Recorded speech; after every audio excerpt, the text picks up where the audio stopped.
Hey, Christ Central. It's Chris, and it's Wednesday, and I try to give an update at least once a week on just things that we're doing as a church, and just also things that are ruminating in my mind. I realize that might not be of a lot of value. My wife just told me that no one wants to listen to you talk for more than a couple minutes, so I realize that's true. Maybe some of you are listening in. We have this week Good Friday. We're going to be celebrating that over Zoom on at 8 o'clock, and you can join us on Zoom for that. You can check our website for details. You can also check in on YouTube. We'll be broadcasting that on YouTube Live. Same thing with Easter, and that's going to be our events and worship for the week. As regards some of the things that are processing and developing as I think about what coronavirus is doing to us, how it's changing the way that we're perceiving time and our sense of stability in our society. And a couple of things I think have been on my mind as I talk to members. One is time, and the other is community context.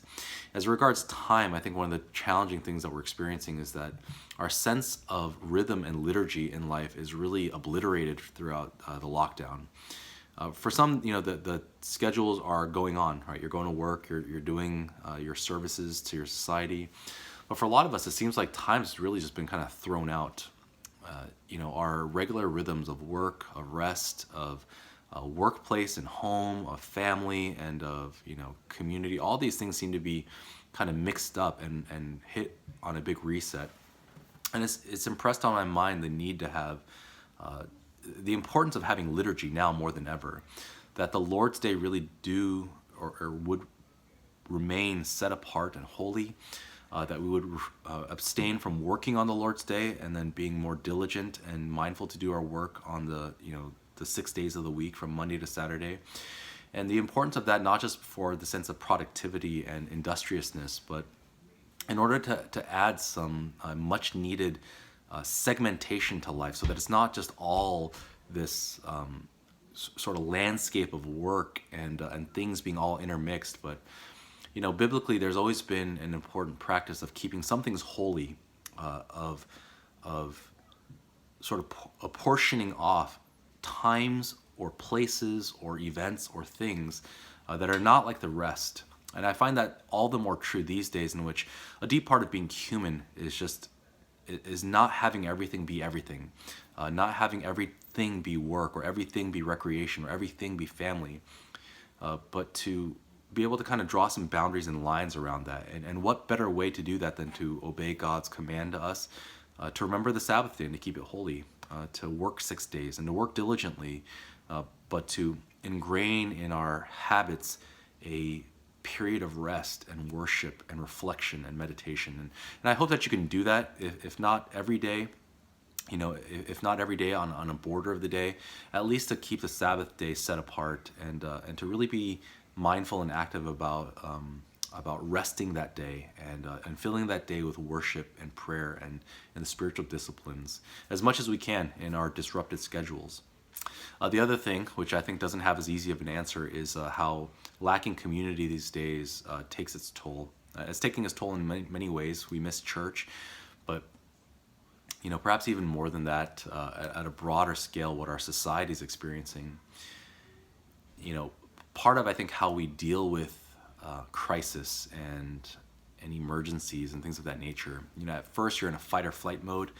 You're just thinking how to survive, how to make sure that you're protected in very unsettling times.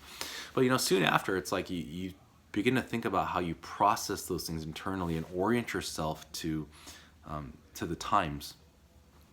People who go through crises oftentimes describe this decompression time, where you're not in survival mode anymore, but you're just thinking about the new world you're inhabiting, the new person you're becoming in light of the new world. And to do that, it takes not just personal introspection and reflection, but it requires a kind of a community consensus as to where are we now and what is our society now. And I think that one of the hardest things to do right now is, we find ourselves with rising suspicion about the parties and the groups that have views and spin things, and lacking even just basic contact with our our community, it's difficult to know how to feel about things. I think I've taken for granted, if you're like me, going to the grocery store and being inside of a restaurant and seeing in the faces and the mannerisms and the posture of the various people around you how you ought to be feeling about circumstances, about your optimism or pessimism to the future. I think we largely get that from our neighbors and from the communities that we inhabit, and being stuck at home, I think, has displaced us from those reference points. We lack the context to feel situated in our world, and it makes me, if you're like me, I think it makes us long for being reintegrated into our society, if for no other reason than to feel like we get our bearings straight based upon the faces, the ways in which the rest of our society is dealing with this. And so much of what we get online, YouTube and Reddit and Facebook and everywhere else, it seems like it's such a politicized and agenda-driven orientation to life, and an apprehension of the times that we're living in, that we just get that fatigue. We long for real community again. The news networks and YouTube videos and things of that nature, we can tell that there's something driving it. There's a dollar driving it, or there's a politic driving it, or there's something being sold at the end of it.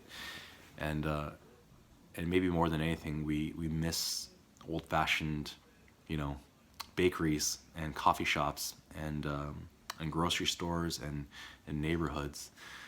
But perhaps as we look forward to the future, that's something that's going to be a peculiar opportunity and an appeal that the church may have, and that you as a Christian may have, to be a voice inside your community once again, to be a friendly face inside of coffee shops, grocery stores, hardware stores, and the various places where you're going to be interacting with people once again, your workplaces. So I hope, like